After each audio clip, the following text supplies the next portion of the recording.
as I was always snooping through his papers and the evidence books during the OJ trial. The drama surrounding Kim Kardashian did not begin with flashing cameras or billion-dollar valuations. It began quietly, almost invisibly, in the sprawling neighborhoods of Los Angeles, where ambition often hides in plain sight, long before her name would echo across continents. Before it would become a brand, a business empire, and a cultural symbol, she was simply another young woman navigating proximity to fame without yet possessing it. In those early years, the world did not revolve around her. Instead, she orbited it. Working behind the scenes as a stylist and personal assistant, she built her understanding of celebrity culture, not from the stage, but from the wings. Among her most notable connections was Paris Hilton, a figure who, at the time, embodied the pinnacle of early 2000s fame. Kardashian appeared in the background of paparazzi shots, glimpsed but rarely focused on, present yet not central. It was a position that demanded patience, observation, and an unspoken awareness of how the machinery of fame operated.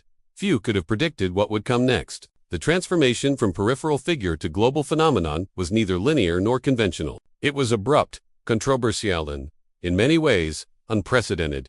In 2007, everything changed. A private video, released without her consent, thrust Kardashian into an unforgiving spotlight. The media response was immediate and relentless. Headlines spread rapidly, tabloids amplified the story, and public scrutiny intensified. For many, such an event would have marked the end of a career before it even began. But in this case, it became the beginning of something entirely different. That same year, television producer Ryan Seacrest saw potential where others saw scandal. He envisioned a new kind of reality television, one that would not just document celebrity life, but immerse audiences in it. The result was Keeping Up with the Kardashians, a show that would redefine the boundaries between public and private life.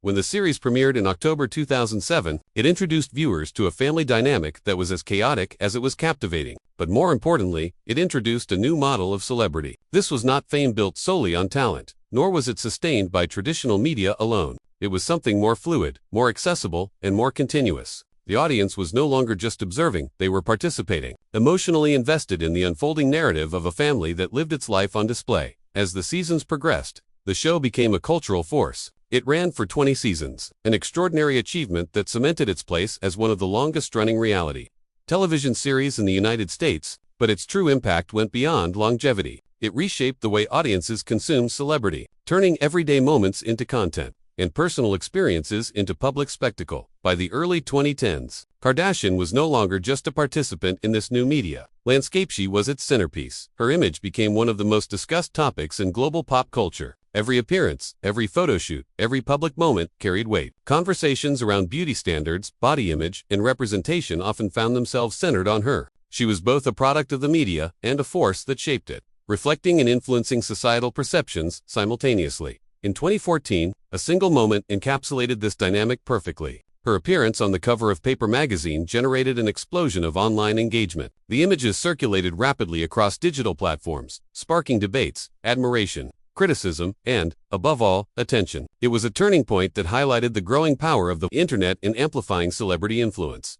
But while the world debated her image, Kardashian was quietly executing a much larger strategy. She understood something fundamental about modern fame, that visibility alone is fleeting unless it is transformed into something tangible. And so, she began to shift her focus. The cameras were still rolling, the audience was still watching, but behind the scenes, a transition was underway. She was moving from being a personality to becoming a brand. The launch of KKW Beauty marked one of the first major steps in this transformation. It was more than just a business venture. It was a statement of intent. By leveraging her influence and direct connection with her audience, she bypassed traditional marketing channels, speaking directly to millions of consumers who already trusted her. But it was the introduction of Skims in 2019 that truly redefined her position in the business world. Focused on shapewear and inclusive sizing, the brand tapped into a growing demand for products that catered to a diverse range of body types. It was a strategic move, aligning commercial success with broader cultural conversations about inclusivity and representation. The results were staggering. By 2023, Skims had reached a valuation of approximately $4 billion.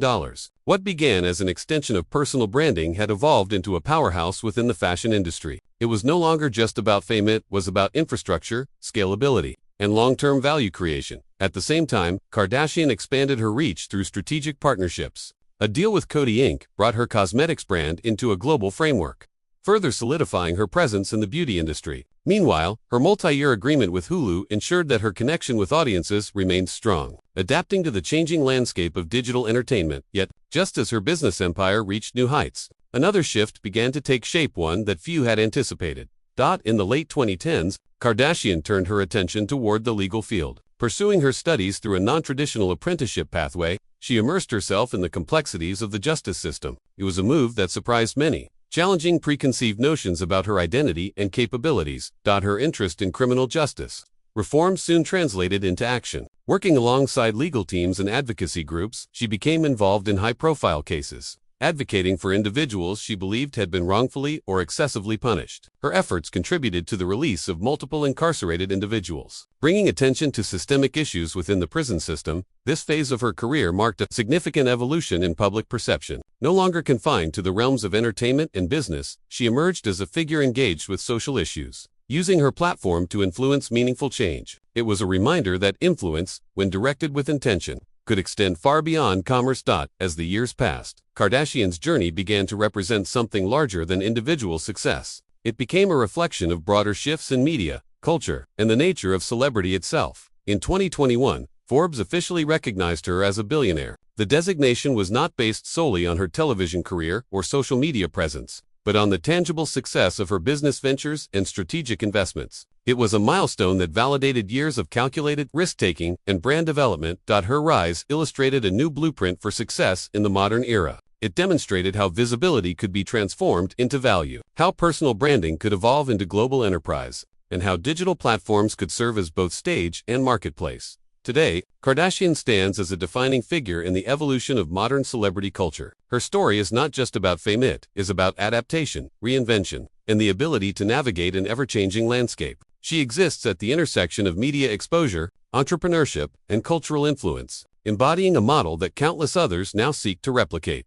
But perhaps the most compelling aspect of her journey is not the wealth she has accumulated or the empire she has built. It is the transformation itself, the shift from background figure to global icon, from controversy to credibility, from fleeting attention to enduring impact. Because in the end, the billion-dollar body is not just a reference to appearance. It is a metaphor for something far more complex. It represents the commodification of image, the power of perception, and the ability to turn moments both good and bad into opportunities for growth. And as the cameras continue to roll, as new ventures emerge and new chapters unfold, one question remains. In a world where fame can be instantaneous but fleeting, how many can truly transform it into something lasting? If you found this story compelling, consider what it reveals about the future of celebrity, business, and influence. Do you think this model of success can be replicated, or is it uniquely tied to a moment in time? Let me know your thoughts, and don't forget to like, subscribe, and join the conversation as we explore more stories behind the world's most powerful figures.